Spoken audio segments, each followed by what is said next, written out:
Did you know that Burkina Faso just fined a French TV station $82,000 and kicked it off the air for 6 months? Let's find out why Ibrahim Traore is taking such strong action against foreign media. Ibrahim Traore, the current leader of Burkina Faso. He came to power in September 2022 through a military coup, surprising many people. Since then, Traore has been working on his vision for the country. He's focused on economic reforms, like buying tractors for farmers and building new infrastructure. These actions have made him popular with many Burkinabe people. But Traore's government isn't getting along well with foreign media. They say some news outlets are spreading false information and causing problems. This is why they banned TV5 and other stations.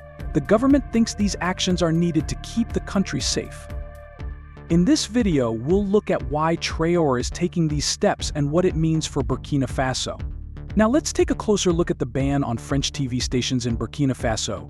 You might be wondering what exactly these stations did to upset the government so much. Well, it turns out the reasons are pretty serious. On Tuesday, Burkina Faso's government made a big move. They suspended TV5, a French broadcaster, for 6 whole months. But that's not all. They also hit TV5 with a hefty fine of 50 million CFA francs. That's about $82,000. The communications regulator CSC said TV5 was spreading malicious insinuations and disinformation about the country's transitional government. But TV5 isn't the only media outlet facing trouble in Burkina Faso. Since Captain Ibrahim Traore took power in September 2022, we've seen a pattern of foreign news outlets being shut down. Most of these are French media companies. In April, the military government suspended both BBC and Voice of America. Why? Because they shared a report from Human Rights Watch. This report accused the military of some pretty serious stuff. It said the army had killed over 223 people in areas where people were thought to be working with militants. Even more shocking, 56 of those people were said to be minors. The government didn't stop there. They told internet providers to block access to the websites of Voice of America, BBC, and Human Rights Watch. They really don't want people seeing this information. There's more. Remember Jeune Afrique? It's a French news outlet. Well, as of September 25th last year, the government banned all their media in the country. Jeune Afrique got in trouble for writing an article. This article said there was growing unhappiness in Burkina Faso's military barracks. The government clearly didn't like that story getting out. So, what's the big deal with all this? Well, it's raising some serious questions about press freedom in Burkina Faso. Hassan Diagne, the director of the Reporters Without Borders Sub-Saharan Africa Bureau, had something to say about this in April. He said these suspensions are another blow to press freedom in Burkina Faso. It seems like Traore's government is really cracking down on any foreign media they think is causing trouble. They're especially tough on French outlets. But is this the right way to handle things? That's the big question many people are asking now. These bans and fines are definitely getting attention around the world. People are worried about what it means for getting fair and honest news in Burkina Faso. It's a tricky situation, balancing national security concerns with the need for free press. As we keep watching what's happening in Burkina Faso, it's clear that this issue of media freedom is going to be a big talking point for a while to come. We've seen how Traore's government has taken action against French media, but what about other foreign news outlets? It turns out that France isn't the only country whose media has faced restrictions in Burkina Faso. Let's take a closer look at the broader picture of media censorship under Traore's leadership. In April, Burkina Faso's military government made a bold move. They suspended 2 major international broadcasters, the BBC and Voice of America. This decision came after these outlets shared a report from Human Rights Watch. The report contained some serious allegations against the Burkinabe military. It claimed that the army had killed over 223 people in areas suspected of working with militants. Even more troubling, 56 of those killed were said to be minors. The government's response to this report was swift and severe. Not only did they suspend the broadcasters, but they also took steps to block access to their online platforms. Internet service providers in Burkina Faso were ordered to stop access to the websites of Voice of America, the BBC, and Human Rights Watch. But why would the government take such drastic measures? According to them, it's all about national security. The authorities in Burkina Faso say these actions are necessary to protect the country. They claim that reports like the one from Human Rights Watch are deliberately spreading false information. In their view, this kind of reporting undermines the country's stability.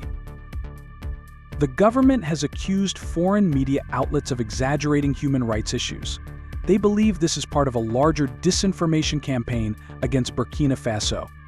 The transitional government seems determined to control the narrative about what's happening in the country. These actions have raised concerns about press freedom in Burkina Faso. The director of the Reporters Without Borders Sub-Saharan Africa Bureau expressed worry about the situation. He said these suspensions were another blow to press freedom in Burkina Faso. It's not just big international broadcasters that have faced restrictions. The government has also targeted other foreign media. For example, they suspended all distribution of media associated with Jeune Afrique, a French news outlet. This happened in September of the previous year, after Jeune Afrique published an article suggesting there was growing discontent in Burkina Faso's military barracks. The government's actions have sparked reactions both inside and outside the country. Hundreds of Burkinabe protested outside the U.S. Embassy in Ouagadougou. They were unhappy with Washington's response to the Human Rights Watch accusations. Protesters chanted anti-imperialist slogans and carried Russian and Burkinabe flags. Mahamadou Alago, speaking for the Liberation Federation of Pan-Africanists, made the protesters' position clear. He said, "We have come to deliver a message to the Americans to put an end to these accusations against our armed forces who are defending the country at the cost of their lives." As we can see, the situation in Burkina Faso is complex. The government says it's protecting national security, while others worry about press freedom.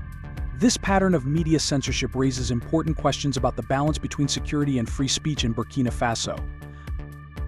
Now that we've seen how Traore's government is dealing with foreign media, let's look at how the people of Burkina Faso are responding. You might be surprised by what's happening on the streets of Ouagadougou. Recently, there have been big protests in Burkina Faso's capital city. These weren't just any protests, they were right in front of the French embassy. The protesters had a clear message: they want the French embassy moved away from the presidential palace. Why is this such a big deal? Well, the French embassy is only about 63 meters from where President Traore works. That's really close. The protesters think this is a security risk for their leader. But it's not just about moving the embassy. These protests show how many people in Burkina Faso feel about France right now. The protesters were carrying Burkina Faso's national flags, but they also had Russian flags. They held up signs with messages like "Down with Macron" and "Down with France." One protester, Haider Owu, explained why they want the embassy moved. He said, "When the enemy is close to you, you have to be very careful. The enemy who shows himself is better than the enemy who hides, but our enemy is real. That's why we demand the French embassy be removed next to our president's pressy." These protests were organized by local groups like the National Coordination of Citizens Watch Associations. They were peaceful, with people marching in an orderly way. But things got a bit tense when some protesters tried to get closer to the embassy. The police stepped in and used force to stop them. Another protester, Pugolanko, talked about what happened. He said, "We protested peacefully, telling the French embassy that we were not ready to accept it near our president. But to our great surprise, we had been asked to take some leaders and go into the embassy." But these protests aren't just about being against France. They also show how many people support President Traore. A lot of Burkinabe think their country is doing better since France left. They say there are new buildings going up, better roads, and that the country is using its resources more effectively under Traore's leadership. People are especially happy with how Traore is managing the economy. They say he's making sure every penny in Burkina Faso is used properly. He's focusing on building factories, creating jobs, and not wasting money on unnecessary government spending. Because of all this, Traore has a lot of support from the public. In fact, the research shows that every Burkinabe is willing to protect Ibrahim Traore. No matter what, this strong support is why we keep seeing these big demonstrations backing Traore's leadership. So while Traore's actions against foreign media have caused some concerns internationally, it seems many people in Burkina Faso are standing firmly behind their leader. They're showing their support through these protests and their approval of his economic policies. It's clear that Traore's leadership is having a big impact on how Burkinabe people view their country's relationship with France and its path forward. Now that we've seen how Burkina Faso is handling foreign media, you might be wondering how the rest of the world is reacting. The truth is, Traore's actions have caused quite a stir internationally.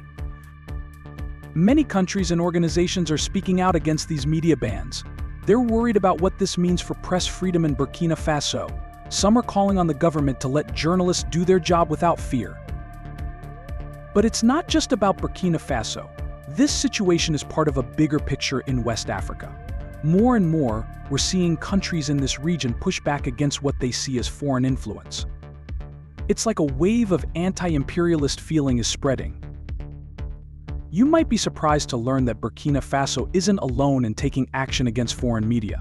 Other African countries have done similar things, but Burkina Faso's moves seem to be more widespread and forceful. So what does all this mean for Burkina Faso's relationship with France? Well, it's not looking good. These media bans are just one part of growing tensions between the two countries. We're seeing a real shift in how Burkina Faso deals with its former colonial ruler. But here's something interesting. While some countries are criticizing Burkina Faso, others are showing support. There's a sense of African solidarity forming. Some people think Burkina Faso is right to stand up against what they see as biased reporting from foreign media. Let's look at what people in Burkina Faso are saying. During a protest in Ouagadougou, Mahamadou Alago, speaking for the Liberation Federation of Pan-Africanists, said, "We have come to deliver a message to the Americans to put an end to these accusations against our armed forces who are defending the country at the cost of their lives."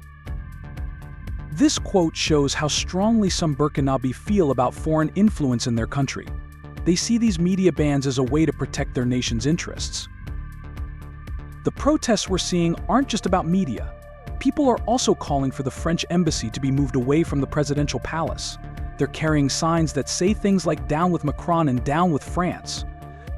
This shows how deep the anti-French feeling goes. What's really catching people's attention is the presence of Russian flags at these protests.